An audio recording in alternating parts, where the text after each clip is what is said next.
Thank you for watching, and as always, my name is Julio. Follow for more fashion tips. See you next time. Okay, bye. I'm going to throw away these clothes because they already saw me with them. They can look at me with them 2 times in a row. So I'm going to throw it in the trash. There you go. Let's see what's on the news.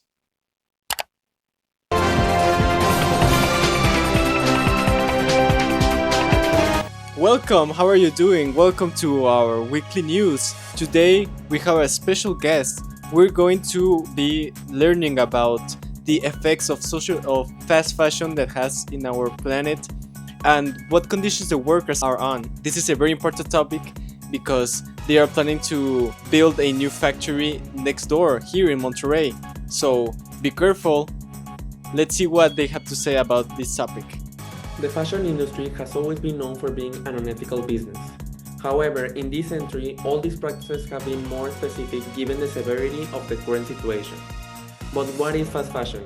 It is a business model that companies such as Zara and others have implemented to tackle the market of people who want to buy luxury items and designer clothing for their wardrobe, but they don't have the means to pay for these luxury items. The basic idea is that parallel to fashion runaways, new designs, and trends, companies produce low budget and low quality disposable items at an affordable cost that are meant to sell the trending styles and are meant to be thrown away when the trend inevitably dies with the new wave of products and styles.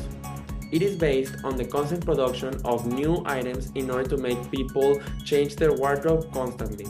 Come on, that is fake news. There is no way that they are going to kick out the people of their houses without their permission. That's not going to happen.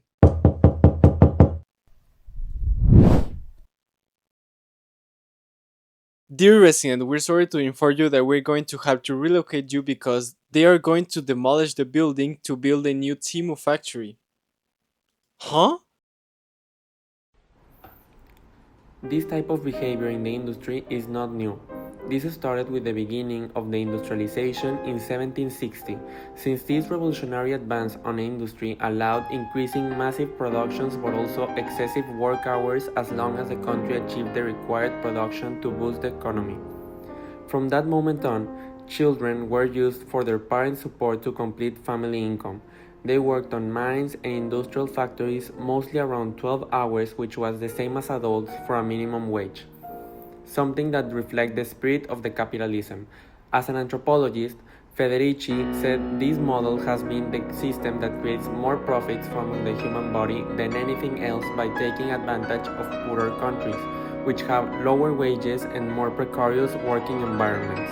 It's important to keep in mind that everything we do impacts the world.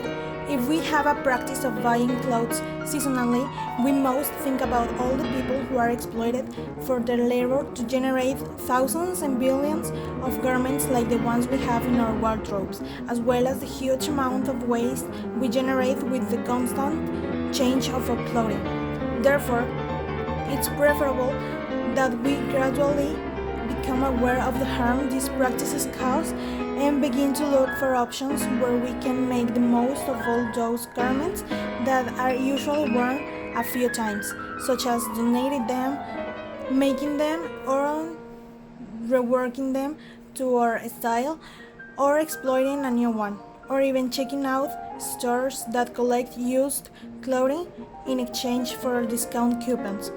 There are many options to help reduce this huge negative impact of fast fashion.